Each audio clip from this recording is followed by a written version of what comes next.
It's a pleasure to be here this morning to launch the Tourism and Agriculture Linkages Report on a study which was piloted by the IFC in partnership with the Fijian government. I also take this opportunity to extend a warm welcome to Ms. Nena Stojkovic. I believe this is your first visit to Fiji and to the Pacific, and I hope you'll enjoy your stay in Fiji and experience the world-renowned Fijian hospitality. Ladies and gentlemen, the study From the Farm to the Tourist Table provides important information with respect to policymakers and the private sector, and also to enhance linkages between the agriculture and tourism sectors.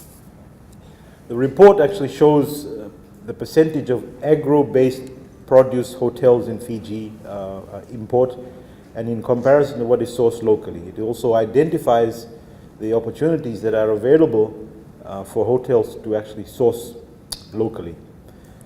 Ladies and gentlemen, it's important to note that there has been a significant reduction in imports from 80% in 2011 to 52% in 2017.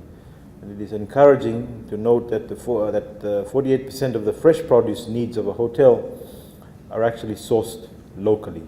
I'm sure the Minister for Agriculture will be very happy to hear these figures. The report actually identifies a list of vegetables, fruits and juices and meat that can be sourced locally, and these include capsicum, cabbage, lettuce, broccoli, tomatoes, cauliflower, rock melon, honeydew melon, beef, prawns, bacon, cheese, to name a few. And therefore, by making these particular produce available locally, we can reduce the import bill by approximately $24 million.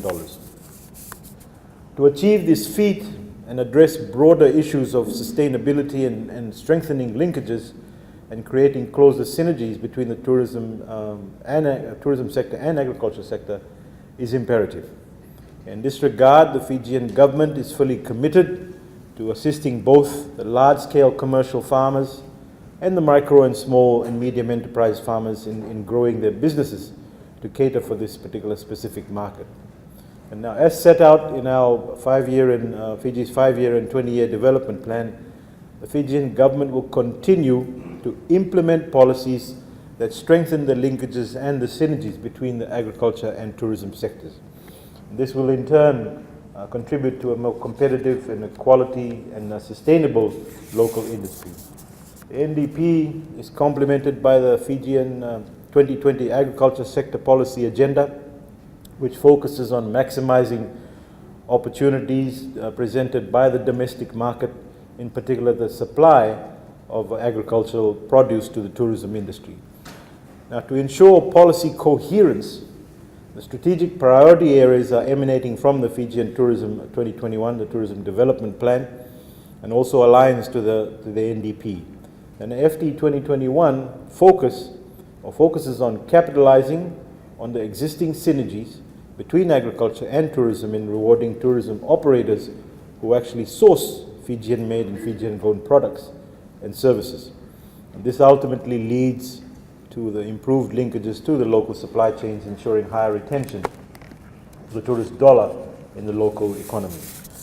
Ladies and gentlemen, the Fijian Made and the Buy Fijian campaign is one key initiative that promotes the consumption of Fijian-made products and services both locally and internationally. The campaign encourages high quality and niche products through their Fijian-grown brand. And about 2 weeks ago, the Ministry of Industry, Trade and Tourism, in partnership with the Ministry of Agriculture, conducted a 5-day training for 13 local chefs. And this was the second series of a training to promote the use of local produce in hotel menus. And the training provided local chefs the opportunity to learn from renowned chefs like Chef Colin Chung to use even innovative and creative ideas to present the contemporary dishes to visitors. And the Ministry, together with the Ministry of Agriculture, plans to further improve production of the Fijian-grown produce, especially for the tourism sector. And this will not only benefit the agricultural sector, but will also make it easier for hotels to source locally rather than going through the onerous import processes. In addition, also, the Ministry will conduct an export capacity building seminar to build the capacity of farmers in terms of meeting international standards and qualities, and also ways of doing business. And this will enable our farmers to be export ready, and at the same time they'll be ready to meet the specifications and the standards of the hotels. A number of businesses that have been assisted by the Fijian government and now have established links into the tourism industry, such as Joe's Farm, who supply quality agricultural produce to the hotels along the Coral Coast, Nandi, and Denrao and the Mamanuthas. And Ramsamy & Sons supplies eggs to a number of resorts and hotels around Fiji. Last year, ladies and gentlemen, the IFC and the Australian Department of Foreign Affairs and Trade and Fiji partnership was successfully launched to encourage closer collaboration with the Fijian government to support ongoing business reforms that create an enabling environment for private sector-led growth. And this partnership is focused on growth through private sector development, and since the inception of the Fiji partnership, the Tourism and Agriculture Linkages Study is amongst the key projects of the Fijian government that IFC has assisted on. And other projects include the investment policy and legal framework review, the IVS diagnostic review, and the market assessment for our Warrambitia economic zone.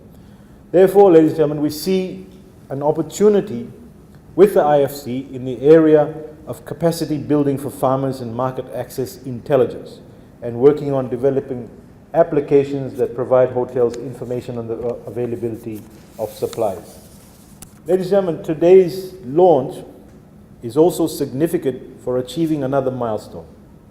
Today, the Ministry of Industry, Trade and Tourism and IFC will enter into a cooperation agreement to formalize and further strengthen our partnership. Now, having said all of that, I once again congratulate or acknowledge the efforts of the IFC and the Australian government in continued pursuit to advancing Fiji's economic industries, and we look forward to working more closely in the coming years in implementing key recommendations from this report and pursuing other initiatives that will benefit the country. I wish you all a successful workshop, and by the way, Cabinet has endorsed the signing of the agreement this morning. So thank you very much. Nawalewu.